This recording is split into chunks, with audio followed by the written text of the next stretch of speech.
Hello and welcome back to KSBS News. I'm Evan Penner. I'm Isaiah Sterling, and I am Iron Man. Really? Well, anyway, today is our second to last Boys State broadcast, and as such, it will be great. Let's take a look at the college fair from yesterday. On Thursday, we had about a dozen colleges and military recruiters come to Kramer Lobby to show all the Boys State what their organizations had to offer. The college fair was good. The Boys State really set it up nice. They had some good colleges here to give us some information about next year, really, because we got to start thinking about it now because we're going to be seniors next year. Now on to Nathan Hansen for a report on Fort Bramsterdam. Hi, I'm Nathan Hansen with this special report on Fort Bramsterdam. I'm here with Counselor Philly D, one of the counselors for the city of Bramlage, and I'm here to ask him some questions about it. Who was the first one to had the idea for the mattress fort? It was Noah Popejoy's idea, and he told Dylan Kelly, so they were the inception of it. So they were also the ones that took part in the construction of the mattress fort, yes? That is correct. One of them has been termed the mattress thief. And now a quick word from our sponsors. Hello, I'm Connor McDonald. And I'm Ryan McClurg. This ad was paid for by the Department of Energy. Oh God! I'm Josh Ballinger, And I'm August Murphy Beach. and the lights were turned back on by the Alternative Energy Alliance. Hi, we're from People for the American Way, and we have money to blow.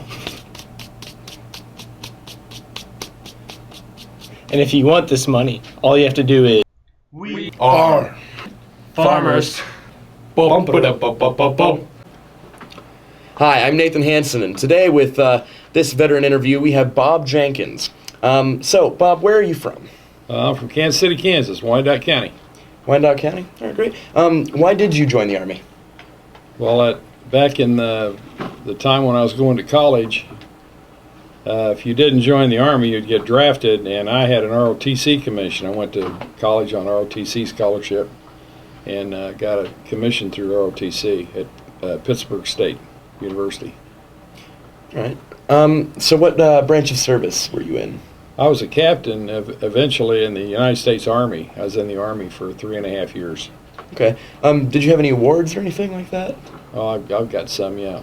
I got some for service in Vietnam and a couple Army Commendation medals for service in Vietnam, and also I worked in the Pentagon for my last duty station. Okay. So where were you deployed at? Well, I was, when I first went in, I went through the Army infantry school at Fort Benning, Georgia, and then I went to Army intelligence school at Fort Holabird in Maryland. Now, since that time, the intelligence schools moved out to Fort Huachuca, Arizona, but I went to school in Baltimore. Then after that, I went to the 82nd Airborne, which is at Fort Bragg, North Carolina, and I was there a short time, and then we had a deployment to Vietnam. I went in a unit move, and we went to Oakland Army Terminal in California, got on a ship, and there was 2,000 Army guys on the ship and 4,000 Marines.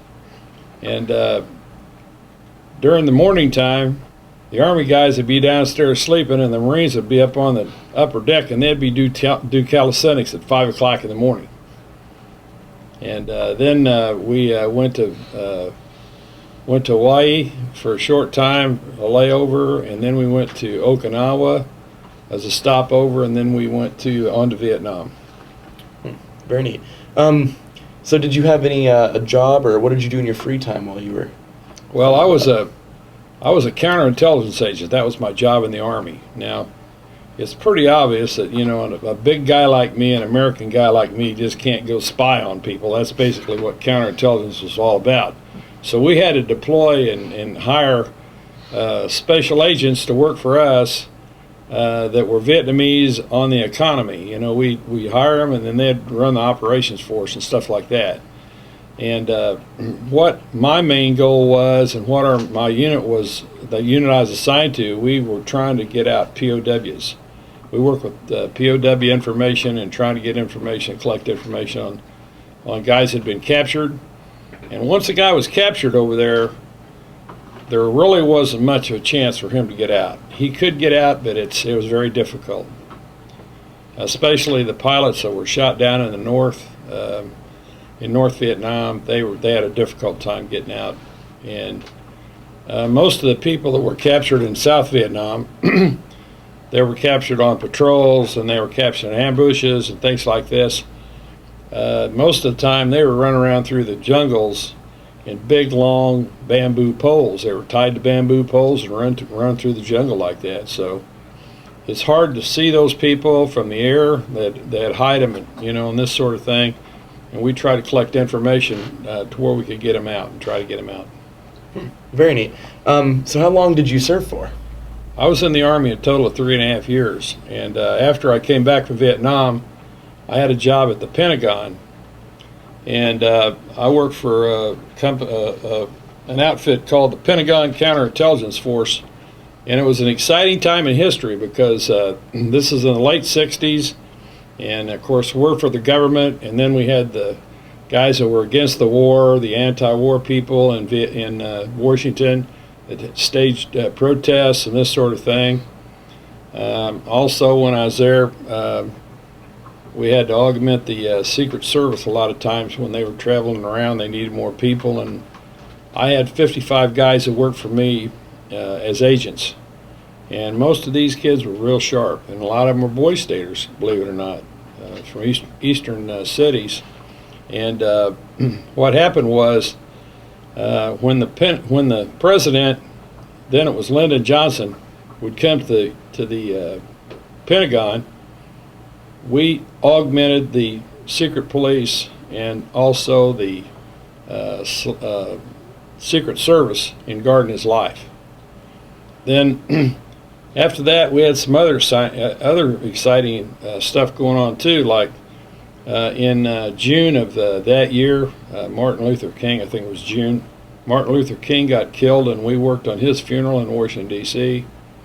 Bobby Kennedy, shortly thereafter, we worked on his funeral when he came through Washington, D.C. And then we had a lot of burnings and lootings and this sort of thing in Washington for people that were after Martin Luther King got killed. They burned a lot of Washington, not a lot of it, but I'd say maybe an eighth of it, and most of it was all businesses and this sort of thing. They had a lot of looting. We had to patrol that at night, and we got shot at by snipers up on top of roofs and that sort of thing in Washington. We didn't have the authority as military people to arrest anybody. We could detain them, but we couldn't arrest them. So we really didn't have a lot of authority. But, we got shot at. A lot of our guys got shot at. And nobody got hurt, thank God. Our cars got shot up, though. Wow, that's pretty incredible. So how is life outside of the service now? Well, after I got out of the Army, I went to law school at Washburn Law School in Topeka, and then I went right back to Wyandotte County, where I was from, and started practicing law.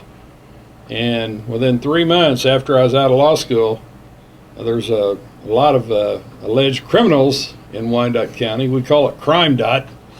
And I tried my first jury case 3 months after I was out of law school. And I continued to try cases. I primarily dealt with criminal law and divorces. And a lot of people say, what's the difference? And I say, well, there's probably not much difference, really. But, then I was a city prosecutor for like 8 years, and I was a municipal judge for several years, and I was also a juvenile judge for a couple of years. But I still, after that, I got my own private practice, and I did private practice, and I practiced law 23 years, and I retired in the 90s. All right. Do you have any life lessons or words of wisdom you'd like to share with all of us Boy Staters? Well, you know what? It's really nice. It's really great. I used to be around a lot of not great people, young people, and this sort of thing, and it's really refreshing for me to come out here and see you guys, you Boy Staters come out here, and you're all sharp people. It's an honor and a privilege to even get to come to Boise State. In 1959, I went to Boise State as a stater.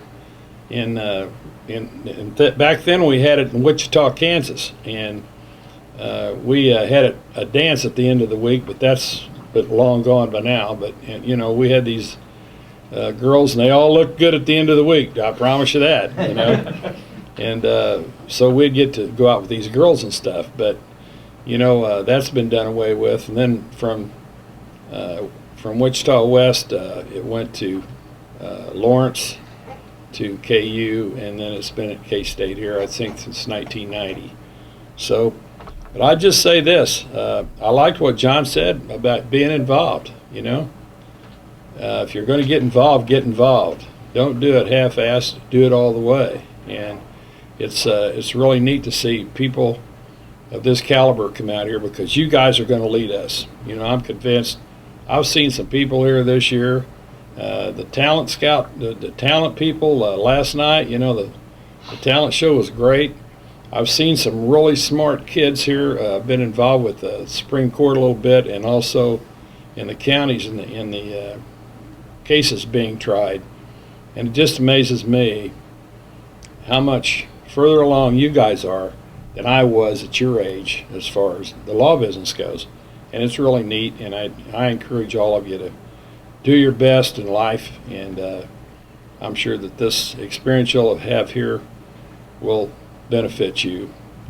I'd like to also say, when you go back to your schools next year in the springtime, the people will come around and will start recruiting boys to go to Boise State. I'd like for you to get involved in that if you would. And tell your counselors and tell your people at your schools, say, you know, when it comes time, call me up. I want to talk to them, and go in and sell Boise State, because you guys have been the latest people to go. You've seen what it's like, and I'm sure you've all found it's been a rewarding experience. That's all I have. All right, well, thank you so much, Mr. Jenkins. Okay, all right. Well, by the time you all see this, I will have headed for home. So I'd just like to say thank you to everyone who made Boise State great for me. That includes my counselors and each and every one of you guys. This week changed my life.